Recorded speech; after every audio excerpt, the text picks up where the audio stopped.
Have a nice day student, welcome to my YouTube channel. आपका इस YouTube channel में स्वागत है। तो हम लोग तो प्रोबेबिलिटी समय पढ़ रहे हैं और उसमें बहुत ही इम्पोर्टेंट क्वेश्चन पढ़ रहे हैं बोर्ड परीक्षा के हिसाब से। और ये जो क्वेश्चन लिए ये भी बहुत ही इम्पोर्टेंट क्वेश्चन आ भी चुके हैं। ये वाला क्वेश्चन आ भी चुका है, पर इसमें आपको कुछ चीज़ें ध्यान रखना पड़ेगा।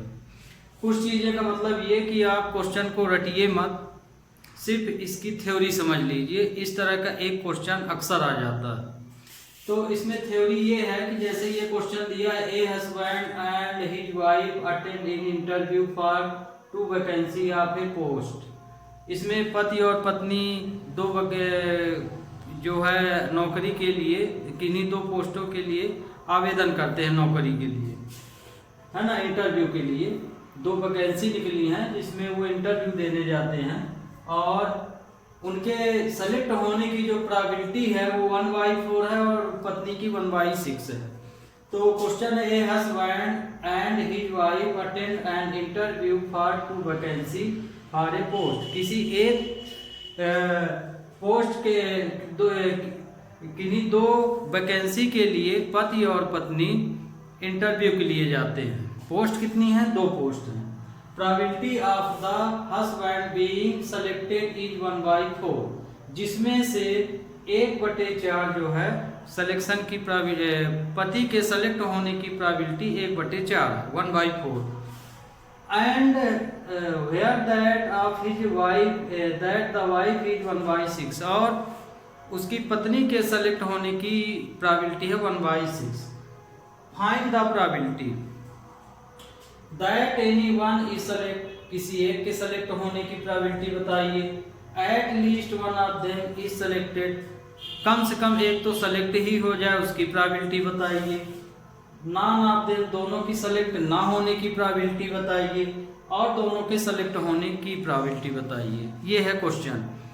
तो इसमें ये आपको ध्यान रखना है कि जरूरी नहीं कि वो पति पत्नी ही लिखे, माने हस्बैंड वाइफ लिखे। यहाँ दोस्तों का नाम भी लिखा जा सकता है, जैसे राम श्याम, बॉय गर्ल भी लिखा जा सकता है। और यहाँ पे ये भी हो सकता है कि जीतने की भी हारने की प्रोबेबिलिटी हो जाए कि दो लोगों के जीतने की प्रोबेबिलिटी ये और ये है, तो किसी एक के जीतने की प्रोबेबिलिटी, दोनों के जीतने की प्रोबेबिलिटी एक साथ, और दोनों के न जीतने की भी प्रोबेबिलिटी हो सकती है। तो इसमें ध्यान रखिए। तो यहाँ पे वो नाम बदल सकता है, प्रोबेबिलिटी ये और ये नंबर बदल सकता है। बाकी क्वेश्चन का बेस पूरा यही रहता है और मेन आपको ये ध्यान रखना है। इस तरह के क्वेश्चनों में ये ध्यान रखना, ये 4 केस बनते हैं, पूरी प्रोबेबिलिटी में बनते हैं। और ये यदि केस बन जाएगा तो प्रोबेबिलिटी लगभग जितने भी तार्किक क्वेश्चन हैं वो सब इसी 4 कंडीशन में बनते हैं।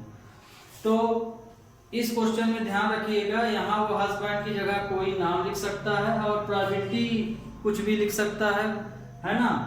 1/2 भी लिख सकता है, इसे 1/3 भी लिख सकता है। केस ध्यान रखिएगा कि यदि इसमें ये लिख दिया जाए दैट एनी वन सेलेक्टेड, यहाँ क्वेश्चन आपका यहाँ ऐसा भी लिख सकता है कि पूरा दे दे, या हो सकता है कि find the probability that any one is selected लिख सकता है, या कि कोई 2 केस भी दे सकता है, या कि इतना ही भर, या कि फिर पूरा दे सकता है।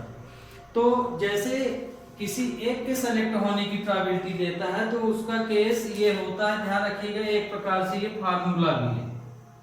यदि आप किसी एक के सेलेक्ट होने की प्रोबेबिलिटी निकाल रहे हैं तो एक को सेलेक्ट कीजिए, दूसरे को हटा दीजिए। मतलब उसकी ना आने की प्रोबेबिलिटी है, उसमें आने की प्रोबेबिलिटी का इंटू ना आने की प्रोबेबिलिटी से इंटू कर दीजिए। फिर दूसरे केस में जिसको आप इसमें आने के लिए है तो उसमें उसके ना आने की प्रोबेबिलिटी कर दीजिए। जैसे इसमें हस्बैंड वाइफ है, तो मान लीजिए हस्बैंड के सेलेक्ट होने की प्रोबेबिलिटी 1/4 है, तो वाइफ के सेलेक्ट ना होने की प्रोबेबिलिटी ये हो जाएगी, मतलब कि 1 से माइनस कर दीजिए या कि इसकी वैल्यू पहले निकाल लीजिए, फिर भरते जाइए।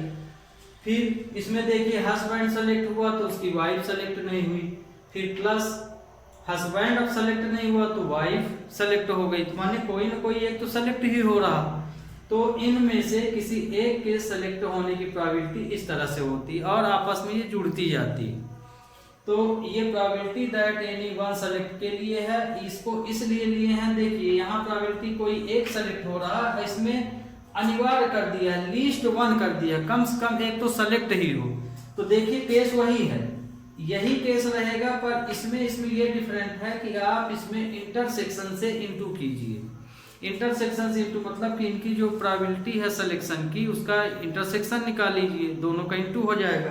मतलब ये इसमें देखिए ये सेलेक्ट हुआ तो ये नहीं हुई, ये नहीं सेलेक्ट हुआ तो ये हो गई, और इसमें दोनों सेलेक्ट हो गए, तो दोनों के सेलेक्ट होने की प्रोबेबिलिटी इसमें जुड़ जाएगी। तो इनमें दोनों में डिफरेंस आप जरूर देख लीजिए, एनी वन है और ये लिस्ट वन है। तो लिस्ट वन में और इसमें क्या डिफरेंस है, इस पे विशेष ध्यान रखिएगा, दोनों में बहुत स्टूडेंट बहुत कंफ्यूज होते हैं। ये एनी वन के लिए कंडीशन है और ये लिस्ट वन के लिए है।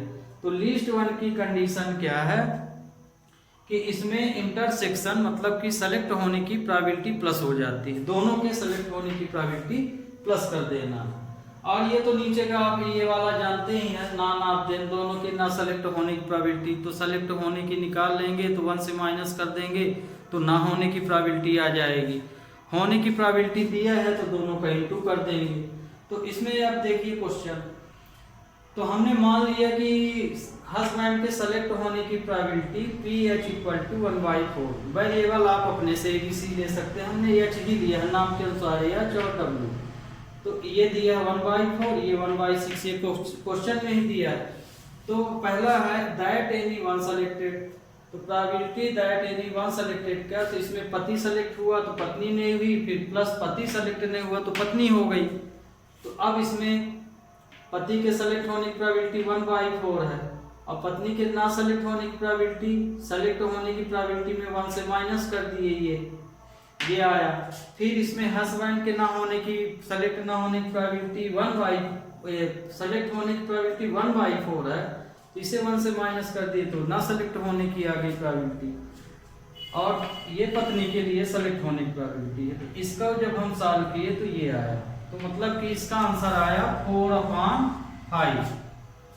फिर eight least one of them select, तो यही केस है यहाँ तक। फिर यहाँ भी दोनों के सेलेक्ट होने की प्रोबेबिलिटी प्लस हो गई है। तो ये देखिए यहाँ तक तो पूरा यही था, इसमें एक्स्ट्रा ये चीज आ जाती है। इन दोनों में बस यही चीज का आपको ध्यान रखना, चाहे किसी भी तरह क्वेश्चन हो, लिस्ट वन के लिए यदि आप बनाते हैं आइडेंटिटी इस तरह से बनेगी। तो इसको जब हम सॉल्व किए तो ये आ गया सीधा सीधा, तो 3/8 आ गया, किस कम से लिस्ट वन सेलेक्टेड की प्रोबेबिलिटी ये हो गई। तो ये लिस्ट वन केस है और ये एनी वन केस है, और ये वाला आपको ऑलरेडी नॉलेज है। दोनों के ना सेलेक्ट होने की प्रोबेबिलिटी है, सेलेक्ट होने की प्रोबेबिलिटी से माइनस कर दिए तो 1 - 1/4 1/6, तो 23/24 आ गया, है ना। अब मान लीजिए यहाँ आपको नहीं समझ में आया, केस नहीं बनाया हूं, तो आप इसको 1 - PH × W भी कर सकते हैं यहाँ पे, इस केस में, इस वाले केस में। ठीक, ये वाला ये केस है, नहीं लिखे थे डायरेक्ट कर दिए थे, और ये दोनों के सेलेक्ट होने की प्रोबेबिलिटी।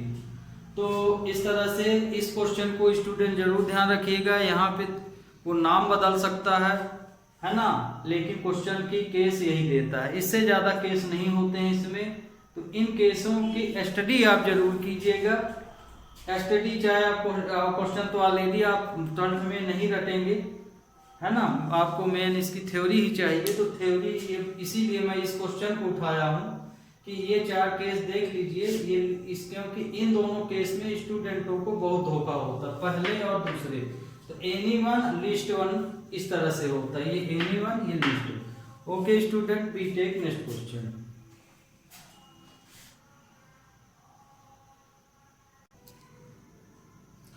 अगला क्वेश्चन इंपॉर्टेंट स्टूडेंट, ये दोनों ही सेम है, कोई डिफरेंस नहीं है, आपको दोनों में एक भी डिफरेंस नहीं मिलेगा। बस ये अंतर है कि यहाँ अनट्रूथ है, यहाँ ट्रूथ है। लेकिन हम लोग इस तरह के केस में दोनों ही चीज निकालते हैं। जो सत्य बोलता है तो उसके असत्य बोलने की भी प्रोबेबिलिटी निकालते हैं, जो असत्य बोलता है उसके सत्य बोलने की भी प्रोबेबिलिटी निकालते हैं।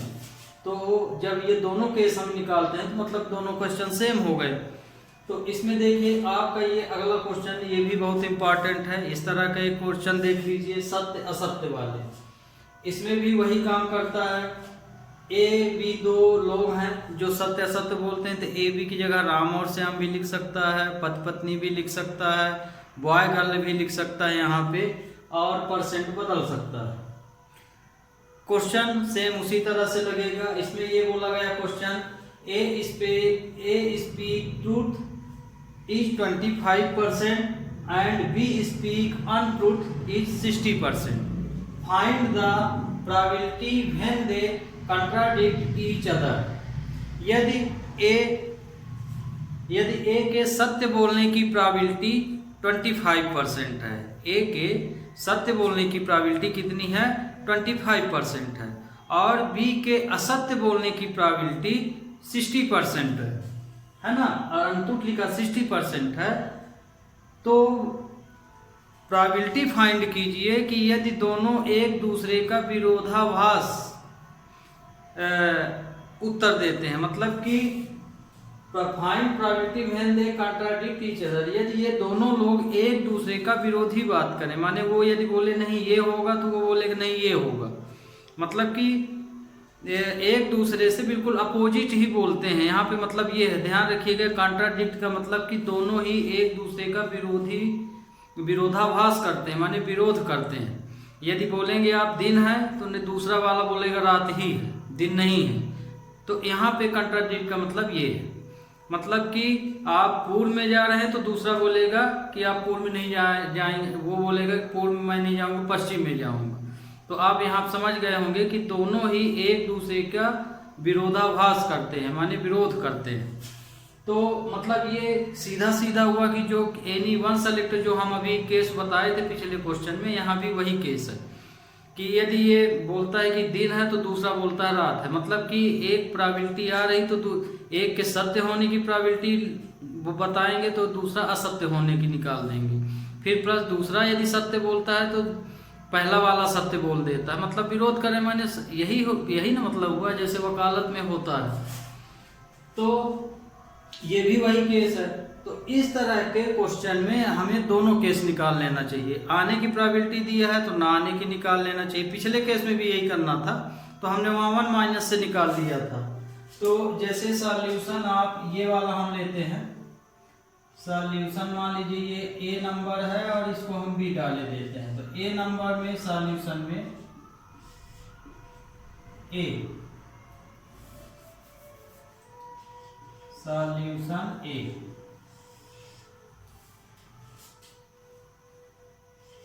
लेट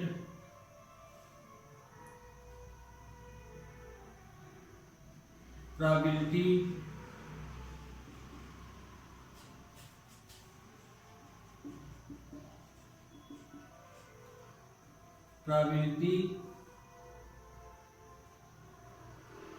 ऑफ ए स्पीक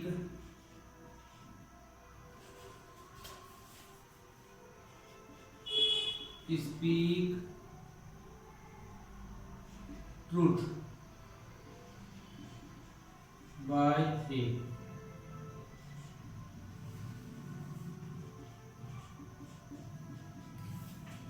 तो ए के द्वारा सत्य बोलने की प्रोबेबिलिटी क्या है? 25% है, तो इसको हम लिख सकते हैं 25/100, तो ये आ जाएगा 1/4। तो ये सत्य बोलने की प्रोबेबिलिटी हो गई, तो अब असत्य बोलने की निकाल लीजिए, नॉट स्पीक ट्रूथ, तो ये हो जाएगा 1 - 1/4, तो ये आ जाएगा 3/4। तो ये देखिए यदि ये सत्य बोल रहा तो सत्य की भी निकाल लीजिए। इसी तरह से बी के लिए, and probability of speak truth by B. तो देखिए बी में दिया क्या है, आगे ये तो ट्रूथ है, यहाँ पे अनट्रूथ दिया, तो अनट्रूथ की प्रोबेबिलिटी यहाँ लिखेंगे। तो अनट्रूथ की यहाँ दिया है तो उसको आगे लिखेंगे अनट्रूथ, मतलब कि ये वैल्यू दी गई है नॉट, क्या दी गई है? पी नॉट की वैल्यू दी गई, यहाँ ट्रुथ लिखा, ट्रुथ होता तो पी भी लिखते हैं यहाँ पे, तो ये दी गई है 60%, तो ये आ जाएगा 60/100, तो ये आ जाएगा 3/5। तो बी के असत्य बोलने की प्रोबेबिलिटी 60% है, तो सत्य बोलने की अब इसकी असत्य की दी गई है, तो इसके सत्य की हम निकाल लेंगे पीबी, तो 1 से माइनस कर देंगे पी नॉट बी, तो ये आ जाएगा 1 - 3/5, तो इसकी प्रोबेबिलिटी आ गई 2/5। तो ये देखिए यहाँ हम लोग चारों कंडीशन निकाली, ये इतना सत्य बोलता है तो इतना सत्य बोलेगा, फिर ये इतना असत्य बोलता है तो इतना सत्य बोलेगा। तो अब चूंकि ये दोनों एक दूसरे का विरोधाभास करते हैं, मतलब कि एक सत्य बोल रहा तो एक असत्य बोले, जब वो सत्य बोलेगा तो दूसरा सत्य बोलेगा, जब दूसरा असत्य बोलेगा तो पहला वाला सत्य बोलेगा। तो कहने का मतलब ये कि ये वाली प्रोबेबिलिटी फाइंड करना है, इसलिए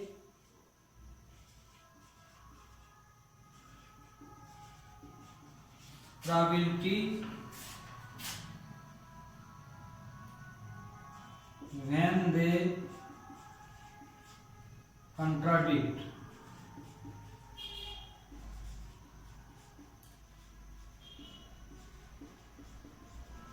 each other, तो इसका हो जाएगा पी ए, तो यहाँ पे लिखेंगे पी नॉट, यदि ये सत्य बोलता है तो ये असत्य बोलेगा। कंट्राडिक्ट का मतलब तो आप समझ गए होंगे, विरोधाभास। तो फिर प्लस, अब यदि ये असत्य बोल दिया तो बी वाला सत्य बोलेगा।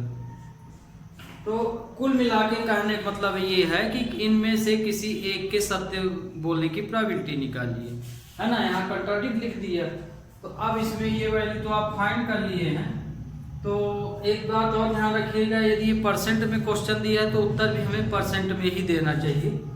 तो आगे तो हम निकाल लें प्रोबेबिलिटी। तो पी ए की वैल्यू है यहाँ पे 1/4, पी नॉट बी ये 3/4 निकाल लिए हैं, 3/5, फिर प्लस पी नॉट ए की वैल्यू है 3/4 इंटू, फिर पी नॉट ए की वैल्यू है पीवी की वैल्यू है कहाँ गई, ये पीवी की वैल्यू है 2/5।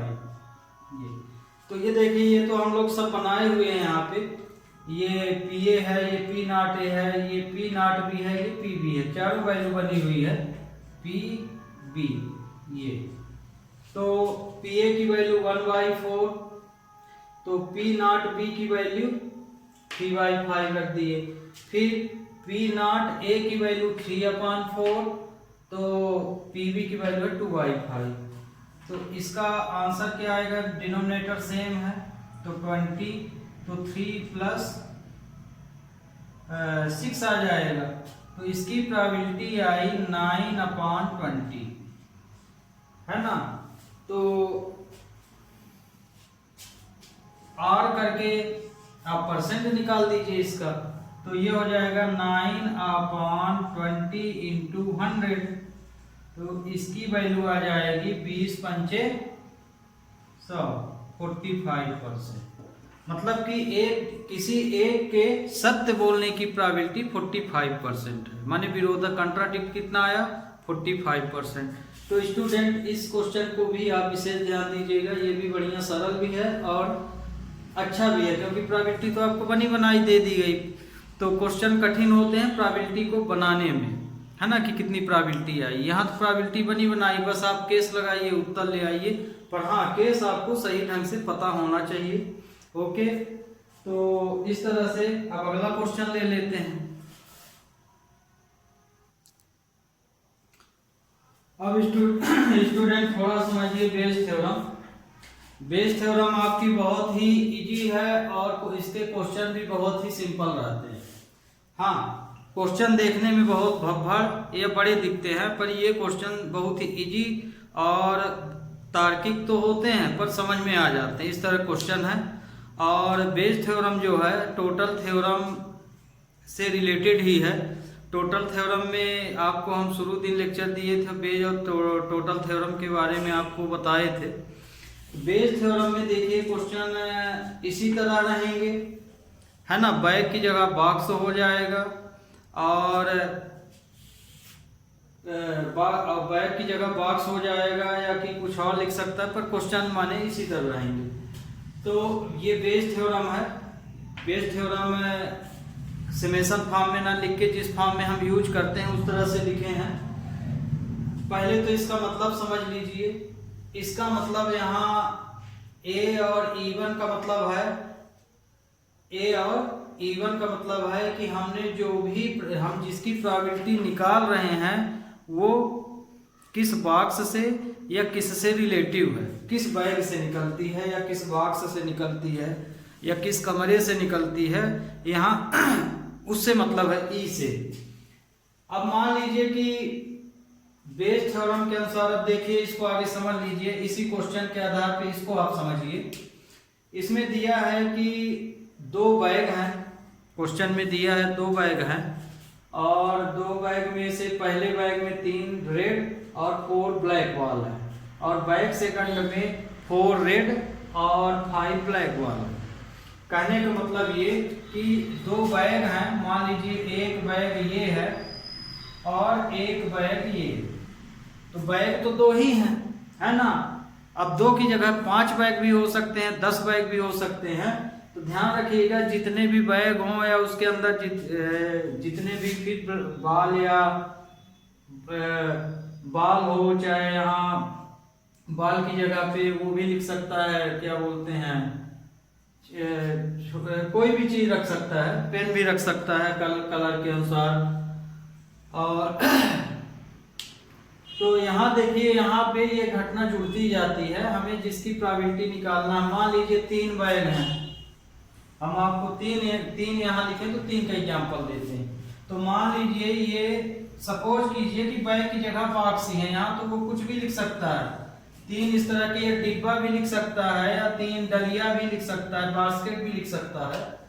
तो बेज थ्योरम समझने के लिए ये सबसे बढ़िया है। इसको आप समझ गए तो बेज थ्योरम आपसे क्वेश्चन बहुत जल्दी समझ में आएंगे और आप बड़े आसानी से सॉल्व कर लेंगे।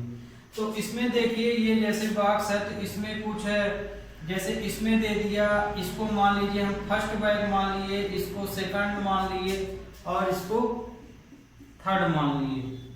ये 3 बास्केट हैं, ठीक। अब इन 3 बास्केटों में हम कुछ बॉल्स रखे हुए हैं। तो मान लीजिए इसमें हम 3 रेड बॉल पड़ी हुई हैं और फिर 4 ब्लैक हैं और इसमें 4 ब्लैक बॉल पड़ी हुई हैं। फिर इसी तरह से बैग सेकंड में 4 रेड बॉल हैं और 5 ब्लैक हैं। ये इस तरह से जो है गेंदें पड़ी हुई हैं। इसी तरह से मान लीजिए इसमें भी कुछ बॉल पड़ी हुई हैं, मान लीजिए इतना हम ले लिए, इतनी, और इसमें कुछ गेंदें पड़ी हुई हैं, ये इस तरह से। अब हम लोग के पास यदि टोटल प्रोबेबिलिटी होती तो इन तीनों को प्लस कर देते हैं, जो आया वो आंसर हो जाता है। मान लीजिए रेड बॉल आने की किन्हीं, तो टोटल प्रोबेबिलिटी में क्या करते हैं कि इनमें से क्वेश्चन देगा कि किसी एक बैग से रेड बॉल आने की प्रोबेबिलिटी बताइए या ब्लैक बॉल आने की प्रोबेबिलिटी। तो हम इसमें क्या करते हैं कि तीनों प्रोबेबिलिटियों को प्लस कर देते हैं और जितनी भी ब्लैक बॉल हो उसको टोटल से डिवाइड कर देते हैं, तो ये आ जाता है। बेज थ्योरम में क्या होता है कि पर्सनल दे देता है कि हमको बैग फर्स्ट से रेड बॉल आने की प्रोबेबिलिटी बताइए या सेकंड से बताइए, इसमें नाम निश्चित कर देता है। और टोटल थ्योरम में नाम निश्चित नहीं करता, उसमें ये बोलता है कि इनमें से किसी एक से रेड बॉल आने की प्रोबेबिलिटी बताइए या ब्लू बॉल आने की प्रोबेबिलिटी बताइए, बस यही दोनों में डिफरेंट है।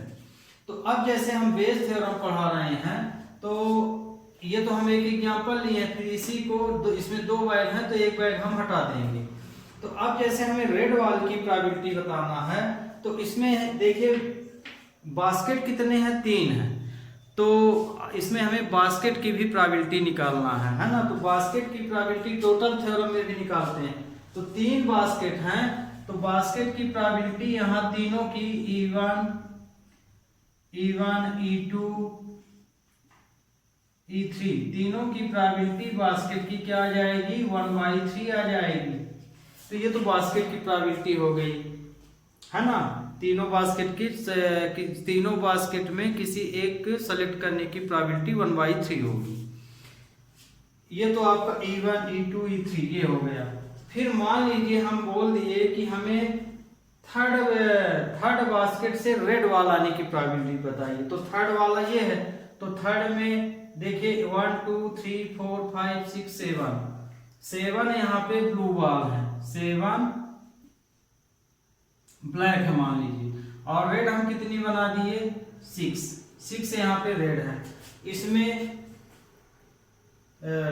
5 ब्लैक है और 4 रेड है, ठीक। और इसमें 3 रेड है, 4 ब्लैक है और 3 रेड है ये। तो इसमें बात तो दिख ही रही कितनी भरी है।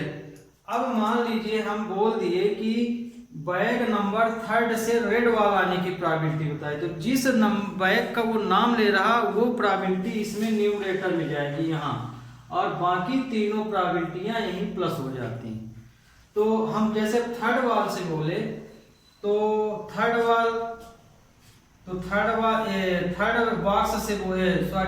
बास्केट से बोल रहे हैं तो रेड वाल की बोल रहे हैं।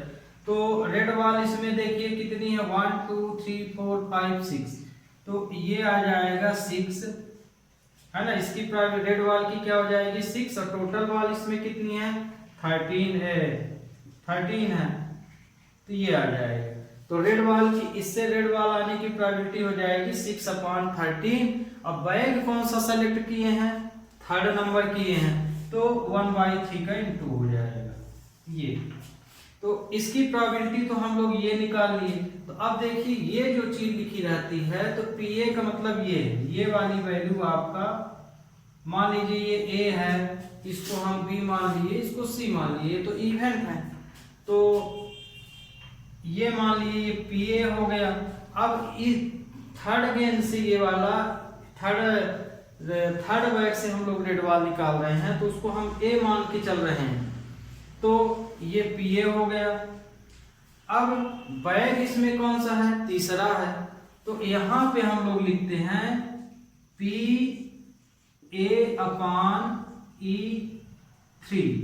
हम लोग थर्ड बैग से निकाल रहे हैं इसलिए ये E3 है, ये E2 है और ये E1 है। तो इसलिए हम लोग इसका इंटू इस तरह से करते हैं। तो इसका मतलब ये हुआ कि हम थर्ड बैग से रेड वाल निकाल रहे हैं, थर्ड बैग से रेड वाल निकाल रहे हैं। तो थर्ड बैग से निकाल रहे हैं तो बैग की प्रोबेबिलिटी का इंटू हो गया 1/3। तो ये वाली जो प्रोबेबिलिटी हम लोग निकाले तो वास्तव में ये है P। अब जो भी घटना लिखे, जैसे मान लीजिए हम B बैग की बात कर रहे हैं तो यहाँ B/E2 लिख सकते हैं, आप ऐसे भी लिख सकते हैं। A से इस वाले से निकाल रहे हैं C से, तो C को आप लिखेंगे PC इंटू PC/E1 ये लिखेंगे। फिर इससे यदि निकाल रहे हैं तो इसको लिखेंगे PV इंटू PB/E2। माने जिस बॉक्स से आप निकाल रहे हैं उसको इस तरह से डिफाइन किया जाता है। तो अब आपको ये क्वेश्चन बेस थ्योरम समझ में आ गए होंगे। तो देखिए जैसे इसकी प्रोबेबिलिटी अब क्या होगी रेड वाल की, इसकी प्रोबेबिलिटी हो जाएगी, कुल वाल है 7, इसमें कुल कितनी है 7, तो रेड वाल की बोला है तो 3/7 हो जाएगा। तो ये इसकी वैल्यू हो गई, और ये वैल्यू तो सब में 1/3 ही रहेगी, तो C/ये 1/3 हो गई। इसी तरह से इसकी क्या हो जाएगी 9 है, तो ये हो जाएगा 4। PB की वैल्यू हो जाएगी PB एंड PB/E2 ये, तो इसकी वैल्यू हो जाएगी रेड वाल इसमें 3/9 इंटू 1/3। तो ये देखिए यदि ये टोटल थ्योरम होती तो ये प्रोबेबिलिटी प्लस ये वाली प्रोबेबिलिटी प्लस ये वाली प्रोबेबिलिटी हो जाती। कहने का मतलब कि 3/7 into 1/3 plus 3/9 plus 1/3 plus 6/13 plus 1/3। यदि टोटल थ्योरम पूछा जाता कि किसी एक से निकालने की, तब तो आप इन तीनों को प्लस भाग कर देते, आंसर आ जाता। अब जैसे हम बोल दिए कि बाय सेकंड से ही निकालिए या थर्ड से, तो इसी टोटल थ्योरम में हम इस कंडीशन का डिवाइड कर देंगे 6/13 इंटू 1/3 और इसको सॉल्व कर लेंगे। जो भी आएगा वो आपका रिक्वायर्ड प्रोबेबिलिटी आ जाएगी। फर्स्ट से बोला जाए तो फर्स्ट वाली वैल्यू यहाँ रख देना है।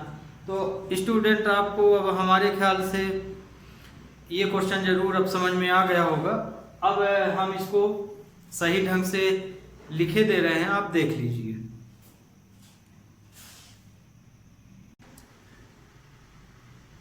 तो स्टूडेंट ये देखिए कि एग्जांपल बेस थ्योरम के ऊपर है। इसमें कम से कम 2 केस रहते हैं, तो ये बिल्कुल सिंपल केस है। एक केस में क्या रहता है कि जैसे इस बैग से बाहर निकाली गई और दूसरे में ट्रांसफर कर दी गई, तो वो वाला केस हम अगले लेक्चर में लेंगे। इसके 2-3 तरह के क्वेश्चन हम लेंगे। आज बिल्कुल सिंपल है, लेकिन संभावना सिंपल ही क्वेश्चन की ज़्यादा रहती है। तो बेस थ्योरम तो आपको हम समझा दिए, फिर एक एग्जाम्पल भी किस तरह से लगाना है आपको वो बताए हैं। बाकी तो आप थ्योरी समझ ही गए हैं। इसमें बोला है कि 2 बैग हैं ए और बी, तो ए में 8 ग्रीन है, ग्रीन बॉल है और बी में 9 व्हाइट बॉल है। ए बैग में 8 ग्रीन और 9 व्हाइट बॉल हैं और बी बैग में 5 ग्रीन एंड 4 व्हाइट बॉल हैं। 1 ball is draw at random. उनमें से 2 बैग हैं, दोनों बैगों में से एक बॉल निकाली जा रही बिना देखे हुए, तो वो बॉल ग्रीन निकली। वो बॉल क्या निकली? ग्रीन, माने हरे कलर की निकली। तो ग्रीन बॉल आने की प्रोबेबिलिटी बताइए, पर ग्रीन बॉल सेकंड बैग से ही निकल रही है, तो सेकंड बैग से ग्रीन बॉल आने की प्रोबेबिलिटी बताइए। ये क्वेश्चन दिया गया कि बैग सेकंड से, माने बी नंबर बैग से। तो यहाँ देखिए number of ball first bag में दिया है 8 ग्रीन और 9 व्हाइट, तो कुल 17 बॉल्स हो गए। इसी तरह से बैग बी में 5 ग्रीन और 4 व्हाइट बॉल हैं, तो कुल 9 बॉल्स हो गई। तो बैग ए से ग्रीन बॉल की बोला है प्रोबेबिलिटी, तो ग्रीन बॉल आने की प्रोबेबिलिटी 8/17 हो जाएगी। व्हाइट बोला हो जाता तो 9/17 हो जाती। और बैग सेकंड से माने बी बैग से ग्रीन बॉल 5 है तो 5/9, मान लीजिए व्हाइट बोलता तो 4/9 हो जाता। तो ग्रीन बॉल आने की प्रोबेबिलिटी निकाल लीजिए। अब बैग 2 हैं तो किसी एक बैग की सेलेक्ट होने की प्रोबेबिलिटी क्या हो जाएगी? 1/2 हो जाएगी। फिर ध्यान रखिएगा कि चूंकि 2 बैग हैं तो एक में E1 लगा लेते हैं, एक में E2। प्रोबेबिलिटी तो वही रहती है इसमें, क्योंकि बैग की प्रोबेबिलिटी 1/2 आई है तो मल्टीप्लाई उसी का होता है, पर यहाँ E1 E2 लिखना चाहिए। तो इससे ये पता चलता है E1 E2 का मतलब यहाँ पे ये हो जाता है, जैसे यहाँ हम E1 लिख दिए हैं, तुम इसको PE1 इक्वल टू PE2 के ये क्योंकि बराबर है, ये वैल्यू PE1 E2 दोनों की प्रोबेबिलिटी यहाँ पे क्या है? इक्वल है, इसलिए E1 E2। तो अब बेस थ्योरम में बैग बी के लिए बोला गया है, तो बैग बी की प्रोबेबिलिटी तो बी वाला ऊपर आ गया, तो PB into P upon E2 माने सेकंड बैग हो गया, है ना। सेकंड बैग की प्रोबेबिलिटी 1/2 ही रहेगी। तो सेकंड बैग की प्रोबेबिलिटी है 5/9, ये 5/9, B अपॉन E2 की वैल्यू 1/2। फिर यही वैल्यू यहाँ आ गई है, मतलब वही चीज। फिर प्लस बैग फर्स्ट से ग्रीन बॉल आने की प्रोबेबिलिटी, तो फर्स्ट बैग की प्रोबेबिलिटी है 8/17 और बैग की प्रोबेबिलिटी 1/2। अब इसको हम सिंप्लीफाई कर लेंगे। तो स्टूडेंट सिंप्लीफाई तो हम कर दिए हैं, पर ये मेन है, इसको आप अपने अपने ढंग से सिंप्लीफाई कर सकते हैं। हमने इसको सिंप्लीफाई किया, 1/2 कॉमन लेके कट कर दिए हैं, और फिर ये दिख रहा आपको इस तरह से 85/157 इसका आंसर आएगा। तो ओके स्टूडेंट, नेक्स्ट लेक्चर में आपकी बेस थ्योरम हम पढ़ाएंगे। बेस थ्योरम तो आज स्टार्ट किए हैं, नेक्स्ट लेक्चर में आपका बेस थ्योरम हम खत्म कर देंगे। Okay, have a nice day.